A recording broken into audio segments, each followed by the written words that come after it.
പരിപ്പ് വേവിക്കാൻ വെക്കുകയാണ്. ഒരല്പം 2-3 വെളുത്തുള്ളി ഇട്ടു ഉണ്ടോ. എന്നിട്ട് അവനെ അങ്ങോട്ട് കുക്കറിൽ ഒറ്റയടി ഒരു 4 വിസിലടിക്കണം.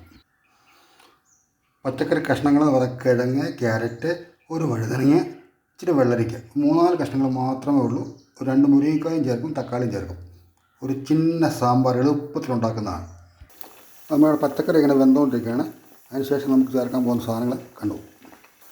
ഒരു 2 സ്പൂൺ മല്ലിപ്പൊടി, ഒരു ചെറിയ സ്പൂൺ മുളക് പൊടി, മഞ്ഞൾപ്പൊടി, അല്പം ഉലുവാപ്പൊടി. ഇത്ര മാത്രമേ ഉള്ളൂ. സാമ്പാർ പൊടി ഞാൻ ചേർക്കുന്നേ ഇല്ല. അടുത്ത് നമ്മൾ ചേർക്കുന്നത് 2 ടൊമാറ്റോ, 2 മുരിങ്ങക്കോൽ മുറിച്ചിട്ട് അത് ചേർക്കാൻ പോകും.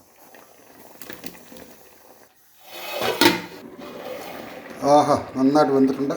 നമ്മൾ കുക്കറിൽ അടിച്ച് വെച്ച് പരിപ്പ് ചേർക്കാൻ പോവുക. അല്പം പുളി കടന്നിട്ടുണ്ട്. പിഴിഞ്ഞ് നമുക്ക് ഇതിനകത്ത് ചേർക്കണം.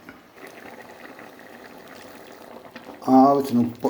ഒരു 2-3 വെണ്ടയ്ക്ക അവസാനം ഇട്ടാൽ മതി, നല്ല കൊഴുപ്പ് കിട്ടും.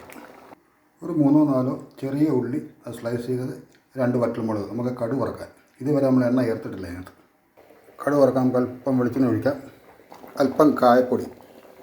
എണ്ണ ചൂടായി കടുക്, വറ്റൽമുളക്, കൊച്ചുള്ളി, അല്പം കായതിനകത്ത് ഇടാം. ചെറിയ 2 കറിവേപ്പില ഇട്ടു. കടുക് പൊടിച്ചെണ്ണ ചേർക്കുകയാണ്. നല്ല സൂപ്പർ മണം വരുന്നുണ്ട്. സൂപ്പർ.